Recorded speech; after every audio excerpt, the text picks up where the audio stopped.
Salam sejahtera, nama saya Izzat Fathia Zaman Nauvat dengan memegang nombor matriks 07 DUB 21F1009.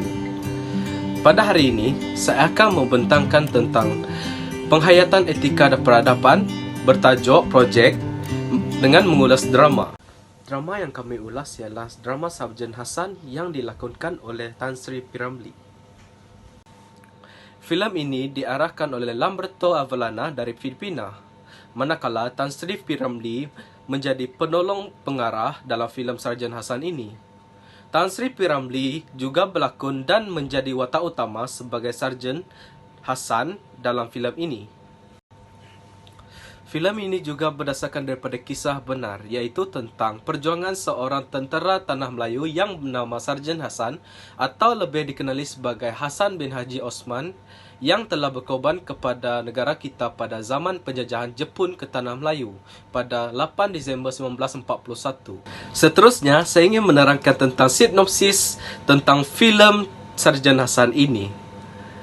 Pada 8 Disember 1941, Jepun menyerang Pearl Harbor dan terus bergerak ke Kota Baharu, Kelantan.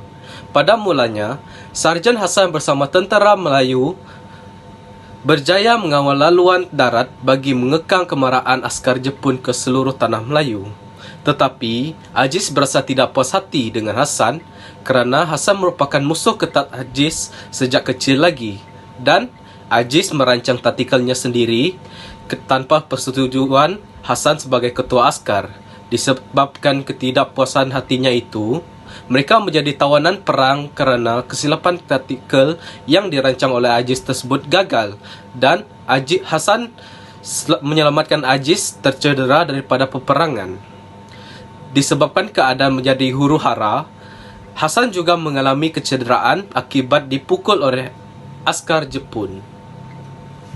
Assalamualaikum dan salam sejahtera. Nama saya Nur Syafika dan saya memegang nombor matriks 07DB21F1023. Imbas daripada kegagalan tersebut, Jepun berjaya menjajah keseluruhan Tanah Melayu pada 15 Februari 1942. Hassan bersama pelatunnya ataupun kumpulan askar ditahan. Hassan cuba untuk melarikan diri tetapi beliau mengalami kecederaan akibat ditembak. Mujurlah, Hassan diselamatkan oleh askar Inggris dari Singapura. Setelah Hassan pulih dari kecederaan, Hassan meminta bantuan dari pelatun Singapura untuk menyelamatkan rakan-rakannya yang menjadi tahanan oleh askar Jepun. Tetapi, kebanyakan rakan pelatunnya terkorban termasuk Sarjan Pon dan Sarjan Aziz. Hassan dan pelatun barunya berjaya menewaskan pusat perhubungan askar Jepun di Tanah Melayu.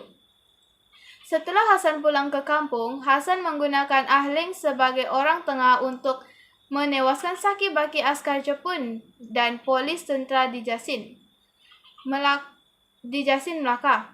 Buang mengkhianati bangsanya sendiri. Hal ini dikatakan kerana Buang menjadi polis tentera rahsia Jepun yang dilantik oleh ketua tentera Jepun.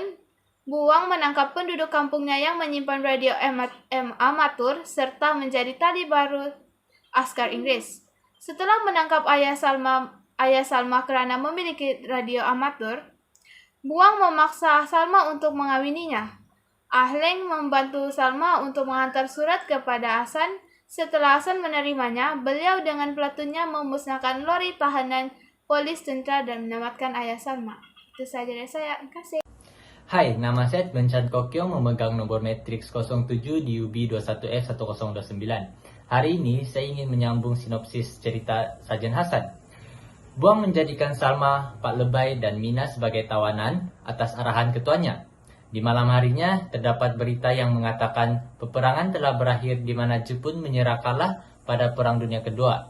Keesokan harinya tanpa membuang masa, Hassan dan pelatunnya menyerang dan menawan kubu pertahanan polis tentera Jepun. Pada masa itu, Buang telah berjaya melarikan diri dari kubu tersebut dan mujurlah, Hassan berjaya menjumpai Buang sebelum membunuhnya. Dan sekian tamatlah peperangan di mana Jepun ingin menawan Tanah Melayu. Sekian dari saya, terima kasih. Hai, nama saya Andy Listen Anak Adong dengan nombor pendaftaran 07 DUB 21F1013. Hari ini saya akan membentangkan tentang pengajaran dalam filem Sarjan Hassan. Yang pertama adalah jangan bersikap mementingkan diri sendiri dalam membuat keputusan kerana itu dapat memudaratkan diri sendiri. Yang kedua adalah kita perlulah mempunyai sifat simpati terhadap satu sama lain. Sebagai contoh, majikan arwah ayahnya, Pak Lebay yang kasihan akan nasib Hasan yang telah menjadi anak yatim piatu dan menjadikan Hasan sebagai anak angkatnya. Yang ketiga adalah kita perlulah mempunyai semangat yang utuh dan kental dalam diri kita. Hasan membuktikan bahawa ia mampu menjadi seorang askar yang bagus dan tidak lama kemudian ia dinaikkan pangkat menjadi korporal dan seterusnya ke pangkat sarjan. Yang terakhir adalah kita hendaklah bersatu padu menentang musuh. Hasan, Aziz dan sekumpulan dijadikan tawanan perang kerana kesilapan taktikal yang dirancang oleh Aziz tanpa dipersetujui oleh Hasan yang bertindak sebagai ketua platonnya. Nama saya Felia Liangli dengan memegang nombor matriks 07 DUB 21F1003. Saya akan mengulas tentang kesimpulan yang kami perolehi daripada drama ini. Sebagai seorang yang bertanggungjawab, kita seharusnya berfikir rasional sebelum bertindak bagi segala perkara, untuk mengelakkan menyusahkan orang lain. Selain itu, kita harus sentiasa berasa bersyukur kerana kita masih dapat hidup dengan keamanan tanpa peperangan pada masa kini. Dengan itu, kita harus sentiasalah mengenang jasa pejuang-pejuang negara yang telah bertarung nyawa demi mempertahankan negara kita. Harapan kami adalah kami berharap agar semua rakyat dan pemimpin negara dapat bersatu padu dan bekerja sama dalam mengharungi semua masalah yang dihadapi agar negara kita sentiasa aman dan maju, walaupun negara kita terdiri daripada pelbagai kaum dan agama.